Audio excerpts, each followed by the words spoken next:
Bonsoir à toutes et à tous ce soir devant vous. Merci beaucoup de votre accueil chaleureux. Merci pour le repas. Et comme dit, c'est un grand honneur pour moi aujourd'hui de parler devant vous parce que bien sûr l'histoire tragique que ce peuple a vécu à travers l'histoire et puis dans le temps moderne, pareil, votre peuple est passé par de nombreuses souffrances, par l'exil, par horreur de la Shoah, et nous avons un grand respect pour vous et une solidarité avec vous. Parce qu'aujourd'hui, nous passons par les mêmes étapes en tant que peuple tchétchène. 300 000 parmi nous sont en exil en Europe. On est obligé de s'adapter au pays qui nous accueille. On est obligé de vivre dans le pays qu'on ne connaît pas, parmi les gens qu'on n'a pas connus, tout en préservant, tout en essayant de préserver notre langue, notre religion et notre tradition. Et tout en ayant un espoir d'un État indépendant, libre. Ce soir, je vais vous parler de plusieurs sujets. Donc tout d'abord, on va aborder les bases, la géographie, l'histoire, réellement. Ensuite, on va parler du conflit russo-tchétchène, qui dure depuis plusieurs siècles. Ensuite, on va aborder la situation actuelle en Tchétchénie, la position des Tchétchènes, la position de la diaspora. Et puis, on va évoquer bien sûr la guerre en Ukraine. Parce qu'aujourd'hui, c'est primordial de comprendre ce qui se passe en Ukraine et de faire les liens avec ce qui s'est passé pendant des années en Tchétchénie. Enfin, je vais quand même vous présenter le gouvernement en exil, le gouvernement de la République tchétchène d'Ichkérie en exil et ses actions. Donc d'abord, la présentation de la Tchétchénie. La Tchétchénie se trouve au Caucase du Nord, donc officiellement c'est le sud de la Russie, à la frontière de la Géorgie, et dans cette région se trouvent de multiples républiques. Donc à droite, vous avez la mer Noire, à gauche, la mer Caspienne. Donc entre ces deux mers se situe cette région montagneuse, le Caucase. Nous, on est au nord du Caucase, et la Géorgie, l'Azerbaïdjan et l'Arménie se trouvent au sud du Caucase. Et la Tchétchénie en elle-même, elle occupe la place centrale, ici en jaune, avec la petite Ingouchie qui est juste à côté, qui par sa langue, par sa culture, est presque identique à la Tchétchénie. Pendant la période soviétique, les deux républiques étaient réunies en une, la République autonome tchétchéno-ingouche. Ensuite, donc, il y a des peuples que vous connaissez peut-être, les Tcherkesses, les Karachay, c'est un peuple turcophone. Vous avez les Kabardines et les Balkars. Les Balkars aussi, c'est un peuple turcophone, et les Kabardines, c'est un peuple tcherkesse. C'est un groupe du peuple tcherkesse. Ensuite, vous avez l'Ossétie du Nord, c'est un peuple orthodoxe par religion, et originaire d'Iran, mais qui vivent depuis des siècles, bien sûr, au Caucase du Nord. Ensuite, vous avez l'Ingouchie et la Tchétchénie, et enfin, la république la plus grande en territoire, c'est le Daghestan. Au Daghestan, il y a 33 petits peuples qui parlent de langues différentes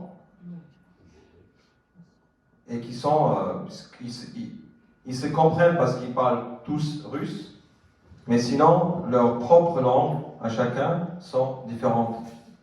Donc voilà, c'est une région qui est très riche en culture, en origine, en langue, une région multiethnique et multiconfessionnelle. Donc voilà pour la géographie. Bon, en ce qui concerne la Tchétchénie, c'est un territoire de 16 000 km², très petit comme vous pouvez le constater.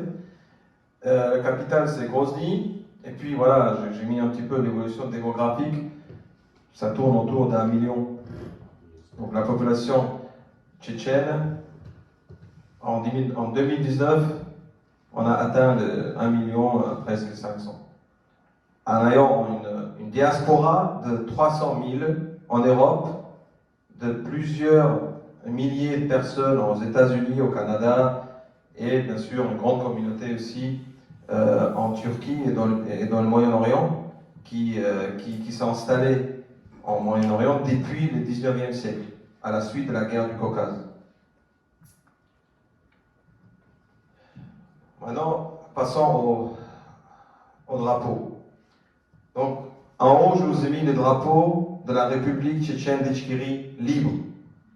C'est les drapeaux que les Tchétchènes ont adoptés en 1991, suite à la déclaration de l'indépendance. Ensuite, quand les Russes ont réussi finalement à occuper les territoires et imposer les régimes de Kadyrov sur notre République, ce drapeau-là a été adopté par ces régimes. Donc nous, on ne reconnaît pas ce drapeau-là, celui qui est en bas. Notre drapeau, le drapeau de tous les Tchétchènes libres, c'est celui d'en haut. Avec comme symbole les loups. Symbole de liberté, de lutte. Donc je vais vous citer quelques dates clés, sans trop entrer dans l'histoire de la Tchétchénie, parce que les conflits russo-tchétchènes, ils commencent depuis les premières intentions de l'Empire russe à envahir la région, donc par Ivan le Grand. Depuis notre connaissance, depuis que les Russes ont commencé à vouloir envahir le Caucase du Nord et par la suite arriver à la Byzance, parce qu'ils voulaient reconstruire à l'époque l'empire de Byzance, et nous on était au passage. Donc c'est les premiers qu'ils ont rencontrés au passage, c'était nous.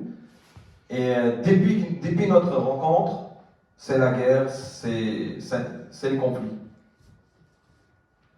Il a eu Sheikh Mansour, il a eu Imam Khalil, il a eu des guerres, il y a eu plein de révoltes, même pendant la période soviétique, quand les régimes étaient très durs et très puissants, les Tchétchènes n'ont pas arrêté à se révolter, à vouloir se libérer. Ensuite, donc dans la période soviétique, la date la plus importante dans l'histoire tchétchène, c'est la déportation par Staline de tous les Tchétchènes et tous les Ingouches en Sibérie et en Asie centrale. Le 23 février 1944, pour l'armée soviétique, c'est un jour de fête, parce que c'était justement la première victoire pendant la Seconde Guerre mondiale à Stalingrad. Donc, pendant cette fête, nous, on était tous déportés vers la Sibérie et l'Asie centrale. Donc, bien sûr, dans des conditions affreuses, beaucoup de morts, beaucoup de Tchétchènes sont enterrés sur les routes de Sibérie. Donc, ils étaient jetés des trains par les soldats sans aucune possibilité de les enterrer dignement selon notre religion et selon notre tradition. Ensuite, 13 ans plus tard, en 1957, après la mort de Staline, on a eu le droit de revenir dans notre pays. Donc tout le peuple a pu retourner. Les Russes qui vivaient dans nos villes, dans nos villages, ont organisé une grande manifestation pour protester contre notre retour. Et c'était les régimes soviétiques de l'époque qui a dû chasser les manifestants et nous donner la possibilité de revenir dans nos maisons. Ensuite, à la dissolution de l'Union soviétique, en respectant la législation de l'Union soviétique et en respectant la loi internationale, en respectant toutes les procédures, nous avons déclaré notre indépendance. Le peuple tchétchène a élu son président, son parlement, une constitution démocratique a été adoptée, mais en 1994, les Russes, à l'époque c'était le président Yeltsin, ont pris la décision de nous priver de cette indépendance et d'occuper notre territoire. Un grand dispositif militaire a été déployé. De toutes parts, les chars, les avions sont entrés sur notre territoire. Les peuples tchétchènes n'ont pas accepté cette occupation, n'ont pas accepté cette invasion, et ils ont défendu courageusement leur pays. Les ministres de la Défense russes disaient qu'en 24 heures, ils vont prendre Grozny. Au final, ils sont restés pendant 2 ans en Tchétchénie et ils ont dû quitter notre territoire en signant un accord de paix. Ils ont quitté en 1996. Le peuple tchétchène a refait des élections et ils ont élu Aslan Maskhadov comme président. Et c'est Aslan Maskhadov qui a signé justement l'accord de paix entre la République tchétchène d'Itchyrie et la Russie. Et cet accord est publié aujourd'hui sur le site de l'ONU en langue anglaise. Pour celui qui veut vérifier. Un accord entre 2 pays indépendants. Et il y a aussi des vidéos où on voit les présidents tchétchènes et les présidents Yeltsin côte à côte signer un accord de paix.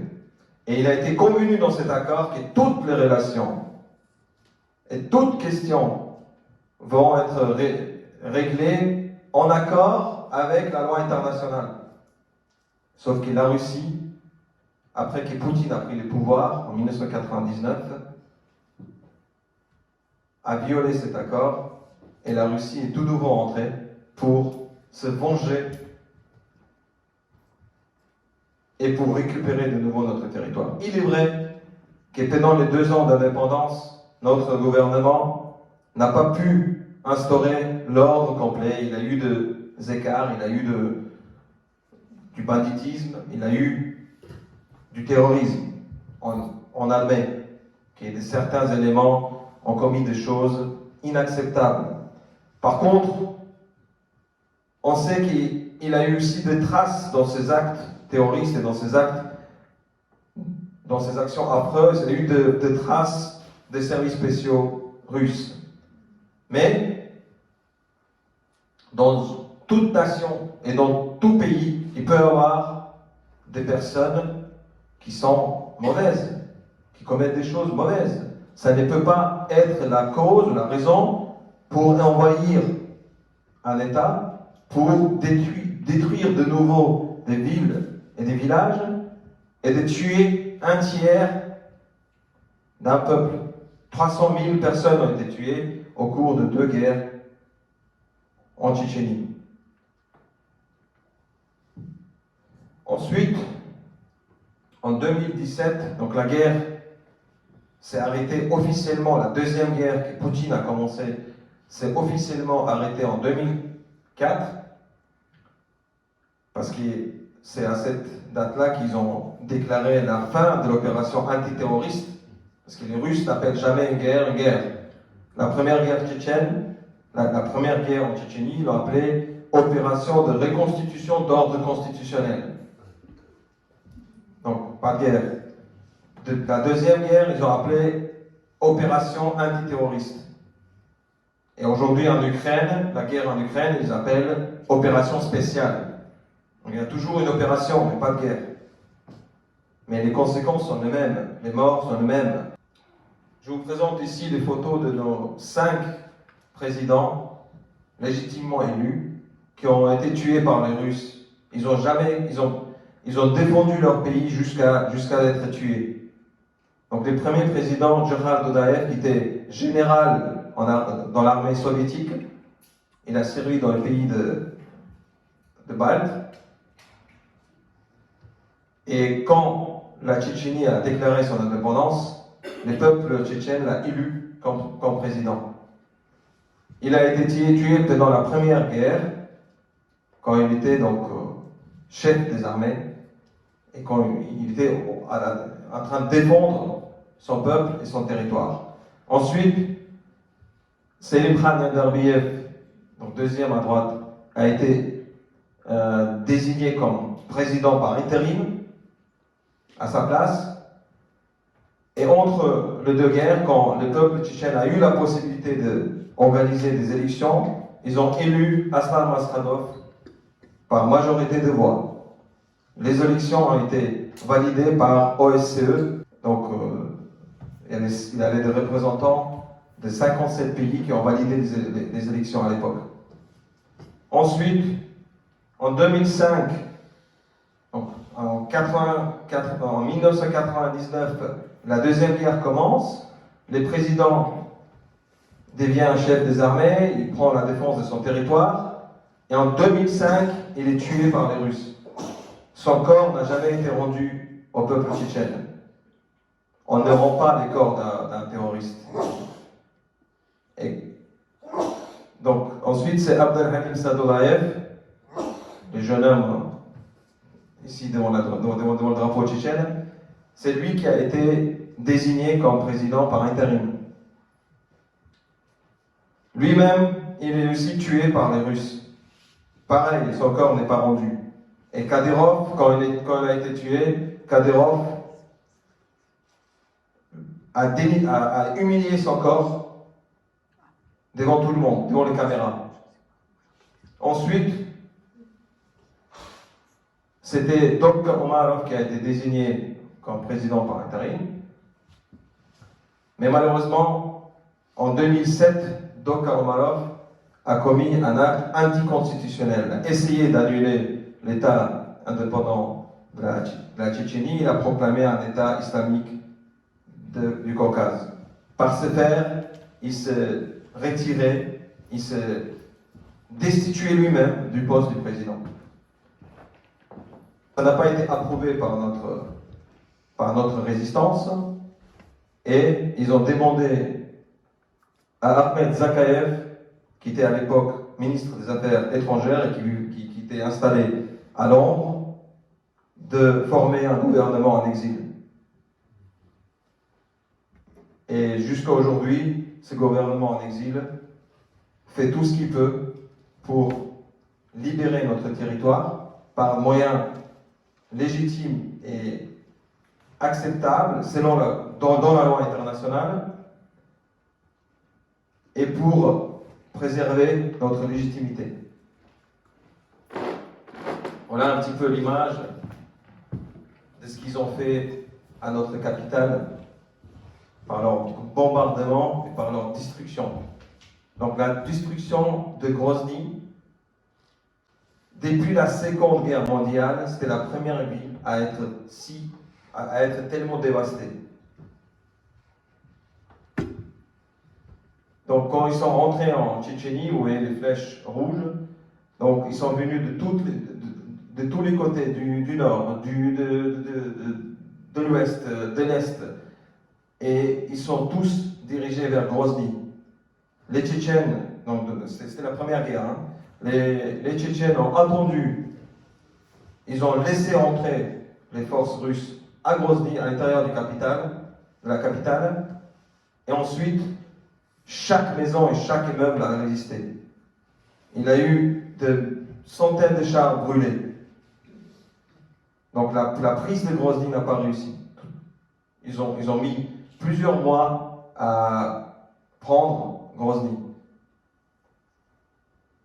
Et ensuite, en 1996, comme j'ai dit, la résistance tchétchène, sous commandement de notre président, qui est devenu par la suite président, Aslan Maskhadov, ils ont réussi à reconquérir la ville et sortir les Russes de notre territoire.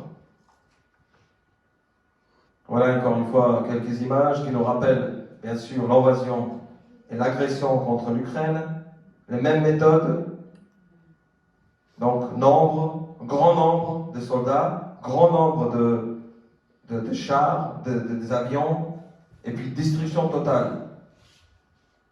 Et surtout la pression sur les dirigeants militaires et politiques en bombardant les civils pour qu'ils fléchissent et pour qu'ils abandonnent l'indépendance.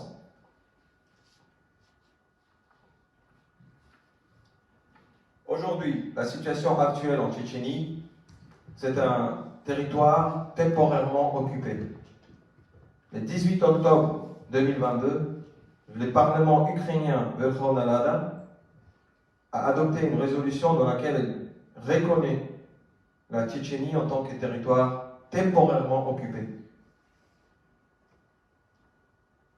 Le 23 février 2023, les députés de la Verkhovna Rada ont fait un appel public à tous les autres parlements des pays de l'Europe et pour qu'ils fassent de même, qu'ils reconnaissent les territoires en tant que territoires temporairement occupés. Le but était de reconnaître l'indépendance de la Tchétchénie.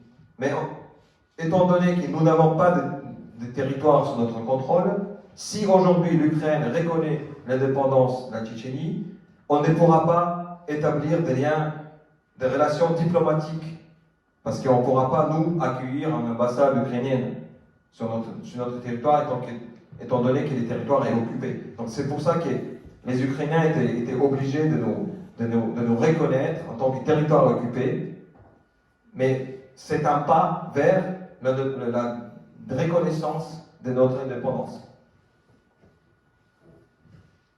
Aujourd'hui, les Russes ont mis un régime de dictature et d'humiliation sur les Tchétchènes. N'ayant pas réussi à occuper le territoire militairement au bout de 2 guerres, ils ont choisi une autre méthode. Ils ont fait de sorte que les Tchétchènes se battent contre les Tchétchènes. C'était le seul moyen pour gagner cette guerre. Ils ont réussi à convaincre une partie de la résistance, les mouftis. Les mouftis, c'est celui qui est considéré comme chef religieux du pays. Kadyrov, père. Ahmad Haji, il s'appelait. Ils ont réussi à les... Donc, il était moufti de notre État indépendant. Il était avec la résistance. C'est lui qui appelait la population à résister. Mais à un moment donné, ils ont réussi à les convaincre d'aller de leur côté. Et en connaissant chaque résistant, chaque chef de la résistance, il a fait des dégâts énormes dans le rang de la résistance. Et puis surtout, il a vendu au peuple l'idée que nous, on ne peut plus faire la guerre, la seule solution pour nous, c'est de se soumettre aux Russes et de prendre le pouvoir de notre République, donc en restant avec la Russie. Et qu'on doit, par ce faire, préserver nos vies et préserver notre culture et notre langue, etc. Sauf qu'aujourd'hui, son fils oblige les Tchétchènes à aller mourir pour la Russie en Ukraine. Il les oblige. Et il appelle ça un djihad obligatoire. Donc, c'est du cynisme. On ne peut pas avoir plus de cynisme que ça. Aller arrêter la résistance pour notre pays, pour notre indépendance, contre l'Empire qui nous a toujours combattus, qui nous a toujours persécutés, et ensuite les obliger leurs fils et leurs enfants à mourir pour ces pays-là, à mourir pour les pays qui a hier tué et humilié leurs parents, leurs propres parents. Ces enfants qui meurent aujourd'hui en Ukraine, dans le rang de l'armée russe, les Tchétchènes qui meurent aujourd'hui, Ils étaient petits quand Grozny était bombardé. Ils étaient tout petits. Mais aujourd'hui, ils meurent pour ceux qui ont bombardé leur propre ville. Et s'ils n'y vont pas, s'ils refusent d'y aller, c'est la prison. Donc voilà la situation actuelle. En ce qui concerne la situation politique, on a de nombreuses personnes ici en Europe, en exil, qui critiquent les régimes, qui s'expriment contre les régimes, qui parlent. Et étant donné qu'ils ne peuvent pas nous atteindre ici, ils persécutent nos familles. Au mois de décembre 2021, une centaine de personnes ont été enlevées. C'est des familles, c'est des membres de familles, de blogueurs, des hommes politiques ici en Europe qui critiquent le régime de Kadyrov. Une centaine de personnes ont été enlevées et on a même fait une manifestation devant le Conseil de l'Europe à Strasbourg pour protester contre cela.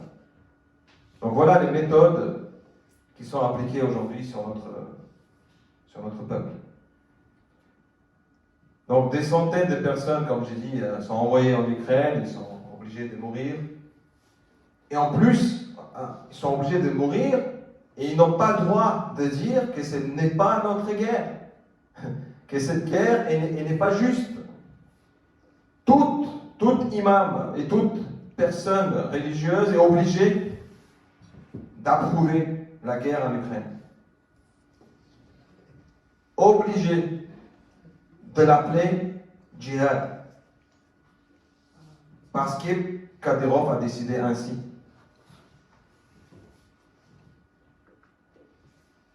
En ce qui concerne notre diaspora, donc en France, la plupart des réfugiés tchétchènes ici en France sont venus en 2001, 2002, justement, juste après le début de la Deuxième Guerre. On compte à peu près 70 000 de Tchétchènes en France et 300 000 Tchétchènes en Europe. La plupart des Tchétchènes travaillent dans la sécurité, c'est des sportifs très connus, notamment dans la lutte. Beaucoup de champions en France, c'est des Tchétchènes en lutte. Des entrepreneurs, bien sûr, des médecins, des avocats, des ingénieurs. Nombreuses personnes aujourd'hui qui vivent en Europe ne peuvent pas retourner au pays. Non, n'ont pas le droit d'y aller parce qu'ils sont soit recherchés en interne, en Russie, soit ils sont carrément placés dans le système Interpol. Ce sont des personnes qui n'ont commis aucune action illégale, mais qui ont défendu leur pays quand les Russes sont rentrés avec les chars et avec les avions. Mais ils ne se sont pas soumis au régime actuel. Parce que ceux qui se soumettent, même s'il a fait la guerre auparavant, Kadyrov leur donne le feu vert sur tout. Dans toute la Russie, ils ont la liberté. Ensuite, donc comme j'ai dit tout à l'heure, nombreuses personnes qui vivent ici, leurs familles sont menacées au pays.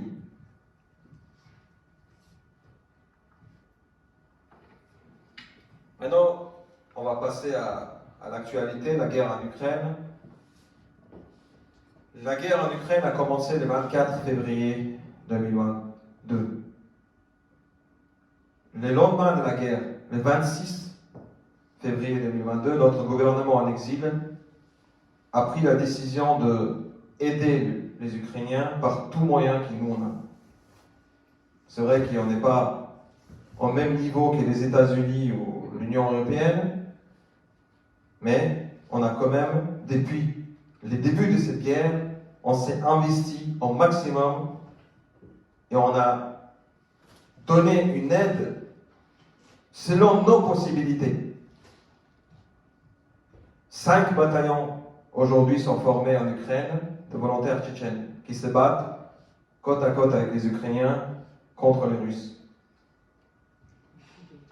De façon quotidienne, notre Premier ministre, Armet Zakaev, intervient dans le média ukrainien pour les soutenir, pour leur exprimer notre solidarité et pour leur raconter notre expérience de la guerre contre les Russes. Parce que nous, les Tchétchènes, sommes les premiers à avoir affronté ces monstres. Et par cette expérience, on a réussi à la donner aux Ukrainiens.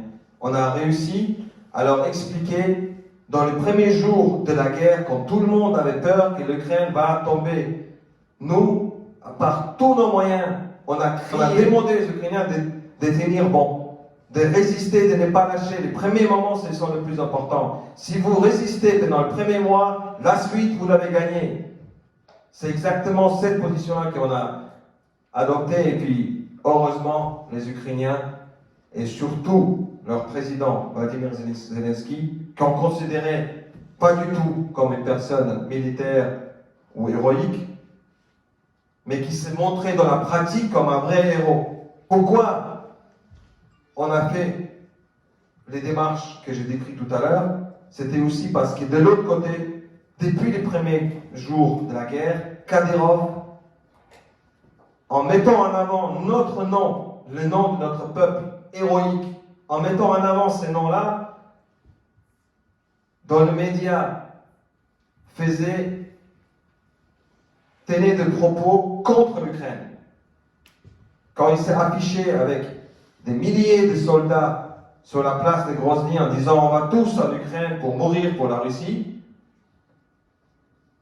nous, ici, en exil, n'ayant pas les mêmes moyens, mais on a réussi à réfuter ces arguments par la parole et par l'acte sur le terrain militaire. On a réussi à démontrer aux Ukrainiens qu'ils ne savent pas faire la guerre.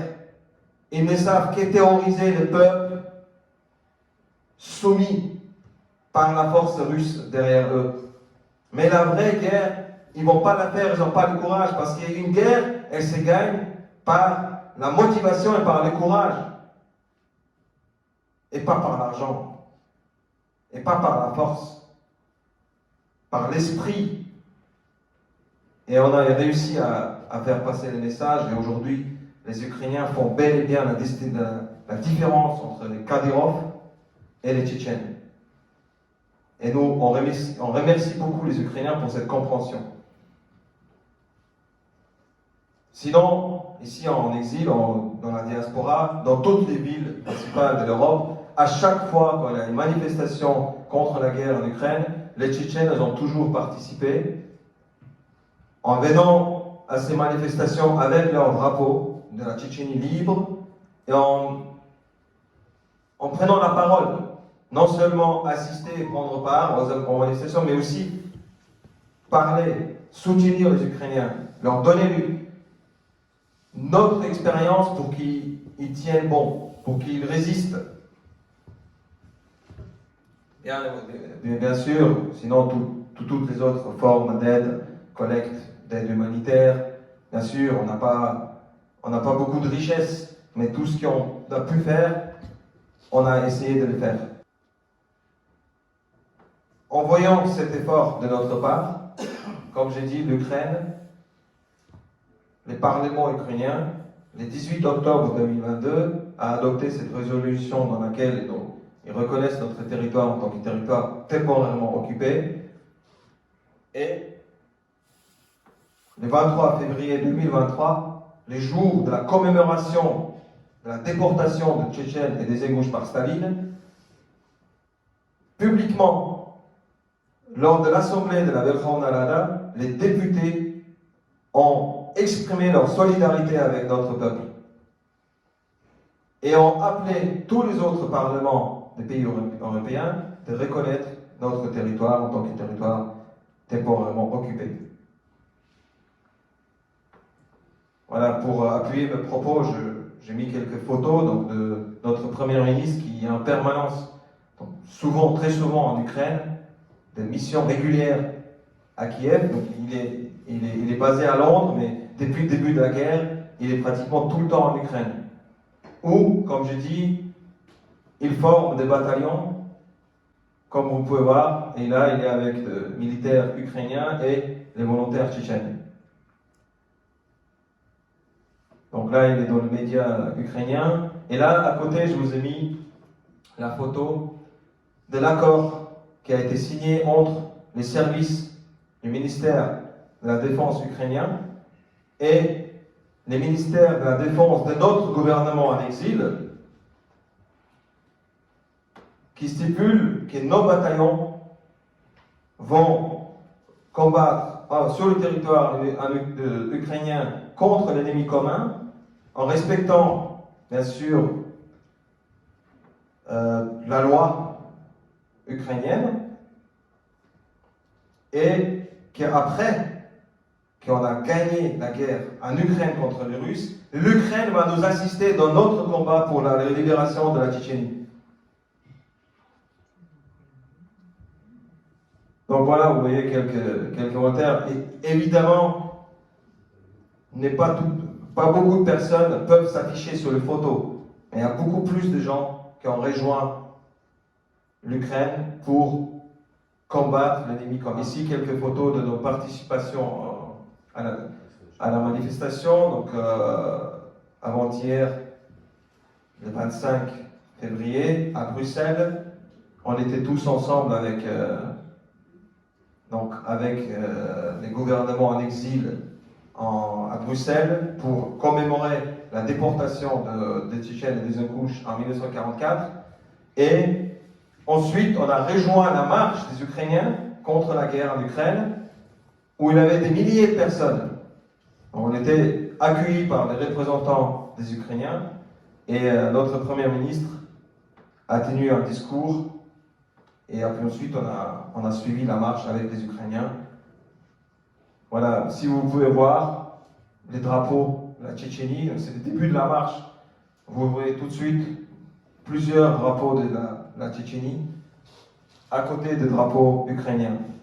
Et ainsi, donc, ça c'est une image générale pour toutes les manifestations contre la guerre en Ukraine dans toutes les villes européennes. À chaque fois, vous pouvez constater que dans chaque manifestation, il y a des Tchétchènes qui sont présents avec leur drapeau. Donc, comme je dis, le travail de notre gouvernement en exil, pour présenter notre gouvernement en exil, ce gouvernement a un lien avec les derniers gouvernements que notre peuple a élus. C'est pour ça qu'on tient à les préserver. Pour préserver cette légitimité. Quand aujourd'hui Kadyrov dit que les Tchétchènes ont choisi d'être avec les Russes, nous on répond que non. Les Tchétchènes en 1991 ont choisi d'être indépendants. Ils ont adopté une constitution qui stipule que l'État tchétchène est un État indépendant démocratique. Ça c'est le choix de notre peuple. Et il ne peut pas être annulé par des référendums et par des élections forcées par l'armée russe. Parce qu'ils ont ils ont obligé les Tchétchènes à voter un référendum en 2003 qui disait, donc, où soi-disant, ils ont choisi d'être avec les Russes. Mais c'était justement en pleine guerre, quand nos fils, nos mères, nos sœurs se faisaient torturer, enlever. Quand les soldats russes étaient dans chaque ville, dans chaque village, on ne peut pas accepter ces référendums. Ce n'est pas le choix du peuple. Le choix du peuple, c'est celui qui a été fait librement. C'est pour ça que c'est important pour nous de préserver ces gouvernements qui a un lien, qui est lié, qui a été désigné par les derniers gouvernements démocratiquement élus par notre peuple. Donc, comme dit, les missions le travail qui est fait par notre gouvernement en exil, des missions régulières en Ukraine, les ministres de la Défense de notre gouvernement en exil, il est en permanence sur le territoire ukrainien avec les bataillons. Participation, bien sûr, au combat le plus acharné, notamment à Kherson, lors de la libération de Kherson. À Bakhmout, vous pouvez même voir les images sur YouTube où les combattants tchétchènes se battent à Bakhmout contre les Russes. Donc, le 31 janvier dernier, nous étions avec notre Premier ministre au Parlement européen pour participer à un forum des peuples libres de la post-Russie, organisé par les députés européens, notamment les députés polonais et puis des pays baltes. Ensuite, en février 2023, le ministre des Affaires étrangères de notre gouvernement en exil a visité les États-Unis et a participé à une conférence de l'Institut Hudson où ils ont discuté justement de l'avenir de la Russie, de la post-Russie, et où il a présenté un projet de la République montagnarde, de réunification de la République montagnarde du Caucase du Nord. C'est un projet qui se résume qu'on peut redéfinir par le mot confédération. On propose de former une confédération de républiques du Caucase du Nord pour faire revivre la République montagnarde qui a été proclamée en 1918 par les Caucasiens et qui a été reconnue par plusieurs pays.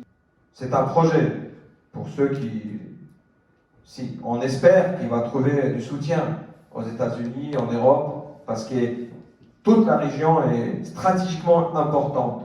Étant donné qu'il y en a des territoires petits, on a besoin d'avoir l'accès aux deux mers et puis libérer tout les Caucases du Nord. Donc les projets qui on essaye de réaliser, c'est de partir de la base on a, un gouvernement en exil de la République tchétchène d'Ichkérie,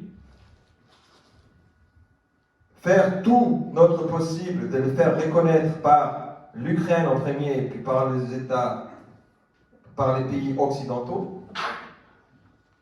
Ensuite, formation d'une armée en Ukraine, affaiblissement de la Russie au maximum, parce que notre peuple, en fait, aujourd'hui, nous, on a l'obligation de préserver notre peuple d'une nouvelle guerre dévastatrice. C'est pour ça que on va faire tout pour que la libération de notre territoire se passe sans violence. C'est notre objectif. Parce que les deux guerres ont laissé une trace très conséquente sur notre peuple. Ensuite, libération du territoire. Et ensuite, élection d'un nouveau gouvernement légitime par notre peuple. Et par la suite, bien sûr, formation de cette confédération de peuples caucasiens pour faire revivre la République montagnarde du Caucase du Nord. Voilà. Je suis désolé, c'était un peu long, mais...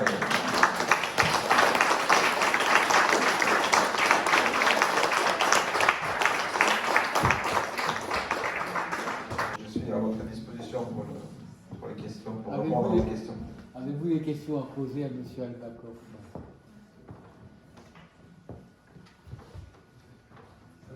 J'aurais deux questions, si vous voulez bien. La première, c'est quelle est la position des pays environnants et qui seraient éventuellement partie prenante dans cette confédération? Est-ce qu'il y a des rapports avec Kadyrov? Est-ce qu'il est isolé? Comment est-ce que ça se passe aujourd'hui? Et la deuxième question, quand on voit les efforts que font l'Europe et les États-Unis pour permettre à l'Ukraine de résister face à l'invasion russe, si on veut transposer ce qui se passe aujourd'hui en Ukraine, les efforts qui sont déployés là-bas par rapport à votre situation, voilà. Est-ce que vous êtes optimiste sur la capacité à transformer cette situation, ou est-ce que voilà, l'exemple qui est donné aujourd'hui en Ukraine n'est pas quelque chose qui a tendance à rendre plutôt pessimiste sur la capacité à remplacer le dictateur qui dirige la Tchétchénie aujourd'hui? En fait, tout d'abord, je vais commencer par votre dernière question. Les dictateurs qui aujourd'hui en Tchétchénie, ils existent seulement parce que la Russie existe, parce que Poutine existe. Dès que Poutine part, Kadyrov part. Parce qu'il a fait tellement de mal que les gens ils n'attendent que ça. Et toutes les autres républiques, en revenant à votre première question, les républiques qui sont à côté, les petites républiques voisines, tous en faisant partie de la Russie, ils détestent Kadyrov pour ses méthodes. Parce que Kadyrov veut toujours se montrer plus fort, plus courageux, il veut se montrer chef dans tout. Et ça ne plaît à personne. Même aux militaires russes, ça ne plaît pas. Il est trop imposant. Et par rapport à votre question, si on déploie les mêmes moyens pour faire, par exemple, gagner l'Ukraine en Tchétchénie, déjà, je n'ai pas besoin d'autant. Pas du tout. On a résisté aux Russes sans aucune aide internationale. Au contraire, la communauté internationale a aidé la Russie à se former. Donc juste après la dissolution de l'Union soviétique, la décision qui a été prise par les pays occidentaux, c'était de soutenir la Russie pour qu'elle puisse se remettre suite à cette crise. Donc eux, les pays occidentaux aidaient la Russie, et la Russie faisait la guerre en Tchétchénie. Et l'Occident fermait les yeux sur la guerre en Tchétchénie. Donc maintenant, si déjà idéologiquement, politiquement, on a du soutien du moment que l'Occident a pris la décision de soutenir l'Ukraine et il ne s'est pas divisé comme vous le voulez Poutine, pour nous, c'est déjà un point de départ pour la victoire. Est-ce qu'il y a des richesses dans le Caucase du Nord? Oui, il y a du pétrole. Ah, ben voilà. Grozny, donc, était connu Grozny depuis toute la période soviétique. Il avait la raffinerie de Grozny qui a fonctionné, qui a servi bien sûr aux communistes. Il y a du pétrole, il y a du gaz, puis bien sûr des terres agricoles très, très fertiles. Et quand il y avait justement la famine imposée par Staline en Ukraine, beaucoup des Ukrainiens fuyaient chez nous, donc venaient chez nous pour trouver à manger.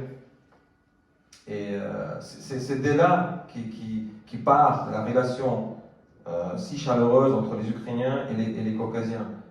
Nous, on était déportés en Sibérie et en Asie centrale, mais juste avant ça, les Ukrainiens, eux, ils venaient chez nous pour trouver de quoi manger parce qu'il y avait la famine chez eux, imposée par le même régime, par Staline. Oui. Le problème, il faudra quand même un jour négocier. Bien sûr.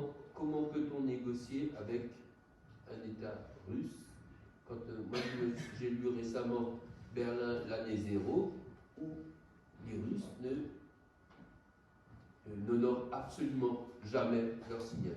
Mais je dirais qu'en plus, nous on demande rien à ne pas négocier. On le demande de ne pas faire la même erreur que nous on a fait. Comme je vous ai expliqué, quand on a signé l'accord de paix, ils l'ont utilisé seulement pour se renforcer encore plus, pour rétablir l'ordre dans leur armée et pour nous pour revenir plus fort et plus cruel écart. Donc si aujourd'hui les Ukrainiens négocient en cédant des territoires, en laissant tomber la Crimée par exemple, ils vont de nouveau utiliser cette période de paix, pas pour la paix, mais pour la guerre. Ils vont de nouveau revenir avec la guerre. C'est leur système. Ces monstres, ils ne peuvent pas fonctionner autrement. Il a prouvé en Tchétchénie, il a prouvé en Géorgie, il a prouvé en Crimée en 2014, en Ukraine, et là il est de nouveau en Ukraine. Et en Syrie, pareil. En Syrie, au lieu de laisser le peuple syrien renforcer leur État, leur régime dictatorial, ils ont fait tout pour le soutenir en bombardant les civils et en éliminant toute la résistance à Bachar al-Assad. Donc, on ne peut pas négocier. Ça va être une erreur. Il faut aller jusqu'au bout. Et si, aujourd'hui, les Russes, ils perdent la Crimée, ils perdent le Donbass, c'est déjà une victoire. Parce que ça veut dire que les projets d'un empire, les projets de rétablissement de l'Union soviétique a échoué. Après, on va espérer qu'un jour ou l'autre, les Russes vont quand même se réveiller. Une question. Comment un peuple comme le peuple tchétchène, quels que soient les individus aujourd'hui, peuvent encore croire à cette notion de djihad? Quand vous parlez de djihad sacré que les Russes veulent utiliser à travers leurs imams en Tchétchénie notamment, comment cette notion de djihad, quelle relation avec la Russie qui les a détruits, comment ces mêmes gens aujourd'hui peuvent adhérer à cette notion de djihad? Mais justement, c'est que personne n'y adhère. C'est tellement inventé, tellement mensongère, mais comme il a la force derrière, ils sont obligés de faire comme s'ils y croient. Les prêtres orthodoxes, pareil, ils font pareil. Ils disent que c'est une guerre sainte contre le satanisme, contre l'Occident avec toutes les valeurs mauvaises, etc. Il faut combattre, ils viennent, pour chaque soldat est sanctifié, et puis, etc. Ils font la même chose avec les imams musulmans, et peut-être même avec les rabbins. C'est pareil. Parce qu'ils veulent, il est tellement évident que cette guerre est injuste et non justifiée, qu'ils essayent par tout moyen de mettre dans le cerveau des Russes qu'il y a une raison à cette guerre. Aux musulmans, ils vont donner de fatwas qui ne sont pas du tout, mais impossibles à s'imaginer. Aux chrétiens, ils vont dire que vous devez voir, pareil, un chrétien un orthodoxe qui va faire la guerre en Ukraine, orthodoxe, ça rentre pas dans la tête. Mais il force quand même. C'est comme les régimes soviétiques, c'est pareil. Pendant 70 ans, ils disaient quoi? Ils disaient la même chose. Ils faisaient croire aux gens que là, en Amérique, tout le monde est pauvre, tout le monde est malheureux, et que nous en Union soviétique, mais nous, on est très bien, on a une vie parfaite, c'est ça la justice sociale, etc. Mais les gens croyaient. Ils croyaient. Pourquoi? Parce que la machine de propagande a réussi à leur faire croire soit et qu'ils n'avaient pas d'accès à l'information vraie. Dans leur guerre, ils l'utilisent.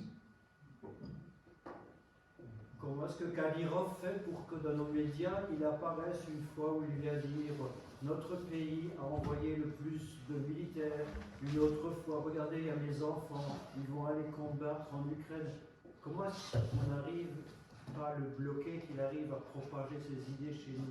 Mais justement, c'est ce qui on regrette, c'est qu'on lui donne tellement de place dans les médias. On a autre chose à dire sur les Tchétchènes que les paroles de Kadyrov. Nous, avec tous les efforts que je vous ai cités là, on a du mal à se placer dans les médias, à expliquer ça aux gens, à faire passer une petite information sur le bataillon, par exemple, tchétchène en Ukraine, ou sur le travail qui fait notre Premier ministre en exil. Très difficile. Mais lui, étant donné qu'il est surveillé par les médias en permanence, dès qu'il dit une bêtise, on va tirer avec une arme nucléaire sur Pologne, ou on va diffuser partout. Et ça nous fait honte. Je suis désolé, mais non, on a quand même 300 000 morts dans cette guerre, dans la guerre contre les Russes. On ne mérite pas ça. On mérite qu'on nous entende, nous, et pas Kadyrov. Donc, votre question est très bien posée, mais voilà, c'est le système qui ne fonctionne pas correctement.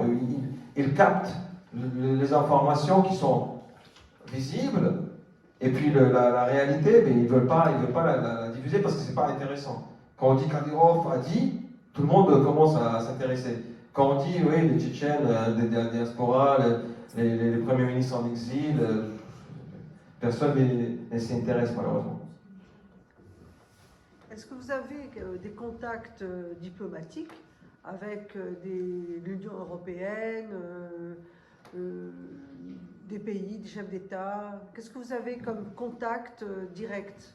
Et on a plusieurs députés du Parlement européen qui nous soutiennent.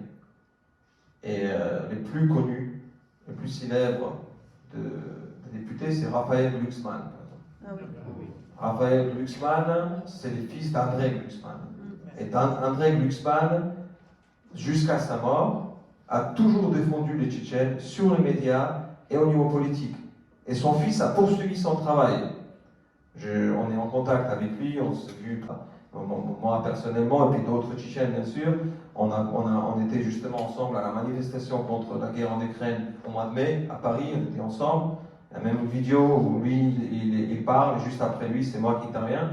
Donc lui, on peut avoir des contacts avec lui. Il a des députés justement du Parlement européen polonais et ceux des pays baltes qui nous soutiennent. Mais le souci, c'est que bien sûr, il nous faut plus de relations diplomatiques, il nous faut plus de contacts, il faut qu'on puisse communiquer avec plus de personnalités influentes. Ça, c'est un travail à faire, bien sûr. Mais comme jusqu'à maintenant, personne ne voulait croire à notre cause, ne voulait pas nous soutenir, parce que la Russie, c'était... Dès qu'on parle de Tchétchènes, c'est des terroristes, c'est des bandits, c'est des mafieux, etc. Et puis ils ont véhiculé cette propagande. Et nous, on était malheureusement pas en capacité de la confronter. Maintenant, avec la guerre en Ukraine, tout le monde a compris que Poutine est terroriste. Donc, pendant des années, des milliers de personnes d'origine tchétchène ont été persécutées, tuées, enlevées par l'accusation de la Russie, parce qu'ils ont accusé tout notre peuple de terroristes. Mais complètement. Donc, et aujourd'hui, quand nous on voit que la Russie s'est fait reconnaître comme État sponsor de terrorisme, on voit notre chance. C'est là qu'il faut. Mais avant, on ne pouvait pas trop agir sur le front politique. Parce que personne ne se souciait de ce problème. On nous a oubliés. Déjà pendant la guerre, on a fermé les yeux. Et après la guerre, tant mieux, c'est bon, maintenant la Kadyrov, il contrôle, au moins il n'y a pas de guerre, il n'y a personne qui pleure, il n'y a personne qui parle, qui crie, il n'y a pas de guerre dévastatrice. Mais que tous les jours, il y a une ou deux personnes qui disparaissent, tous les jours, il y a des personnes qui sont torturées, humiliées, et ça, c'est pas grave. Malheureusement, l'opinion publique elle fonctionne comme ça.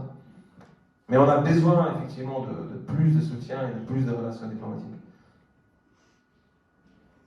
Oui. C'est parce que vous avez un gouvernement en exil qu'il est possible de soutenir l'Ukraine. Avez-vous l'impression qu'il y a d'autres pays de l'ancien bloc soviétique qui auraient des velléités également de soutenir l'Ukraine? Mais justement, étant donné que nous, on a l'expérience, et puis parce qu'on n'a jamais arrêté notre travail, en fait. On a toujours continué à travailler, que nous, aujourd'hui, on peut donner de leçons et puis soutenir les autres républiques et les autres peuples de la Russie. Nous faisons le travail avec d'autres républiques, donc, que je vous ai montré tout à l'heure sur la carte, l'Ingouchie, Daghestan, etc., pour leur expliquer comment il faut faire aujourd'hui pour passer par les mêmes démarches. Formation. Ils ne peuvent pas former un gouvernement parce que leurs peuples sont sous le contrôle complet de la Russie. Mais ils peuvent former des organisations et puis par là commencer leur travail d'information, de formation de bataillons en Ukraine par exemple. Et puis ça, c'est un travail qui est en cours. On a déjà une comité de dépendance qui a été formé par les Ingouches. On a une autre qui va proclamer bientôt son existence donc, au Daghestan. Et puis il y a d'autres peuples avec qui on a des Tcherkesses. Avec les Tcherkesses, on a des discussions aujourd'hui en cours sur ces sujets. Et nous, justement, cette idée de faire revivre la République montagnarde, c'est pour leur donner un signe que nous, on est là pour vous soutenir et pour vous aider. Et pour les faire rêver, pour les réveiller aussi, pour qu'ils se mobilisent dans ce sens-là. Mais est-ce que concrètement, il y a quelque chose qui bouge dans ce pays-là? Oui, et comme dit, là, au mois de janvier, les congrès des Ingouches a proclamé la création du comité de dépendance ingouche. Et ils sont intervenus donc, en parallèle de notre Premier ministre en exil au Parlement européen. Donc ils ont pareil, annoncé qu'ils vont tout faire pour la libération de l'Ingushetia. Donc c'est un début. Très bien. Je crois que l'heure a sonné. Il y a encore une question. De conclure. Il y a encore une question? Oui. Ah, vas-y, je t'en prie. Oui, c'était plutôt un peu de curiosité pour comprendre, en tant que peuple en exil, est-ce que vous connaissez tous ceux qui sont en exil? Est-ce que vous avez des lieux de rencontre, d'organisation, pour toucher les médias, pour faire savoir? Parce que moi, j'avoue que je suis très surprise par rapport à tout ce que j'ai lu jusqu'à présent, de vous entendre. Et alors, peut-être insidieusement, est-ce que vous ne risquez rien en étant venu chez nous? Si, bien sûr. Mais on assume, parce que si on ne casse pas cette barrière de peur et de réticence, on n'y arrive jamais. Donc il faut qu'on parle, il faut qu'on s'exprime, il faut qu'on explique à vous, à d'autres personnes, la réalité de notre combat, notre lutte. C'est important de communiquer avec les gens. Donc ils ont déjà tué 4 personnes ici en Europe. Ils ont envoyé leur killer, leur tueur à gages. Ils ont tué une personne en Autriche, une autre à Lille, en France. Ils ont tenté de tuer un de nos blogueurs en Suède. Et ils ont tué encore un ancien combattant à Berlin, en plein Berlin. Ils l'ont tué par balle, c'était un agent FSB. Les Allemands l'ont attrapé, l'ont mis en prison, mais voilà, le résistant est mort. À un moment donné, on s'est dit, on ferme un petit peu les yeux sur les risques et on va quand même avancer au mieux. Voilà. Ouais, merci. Merci.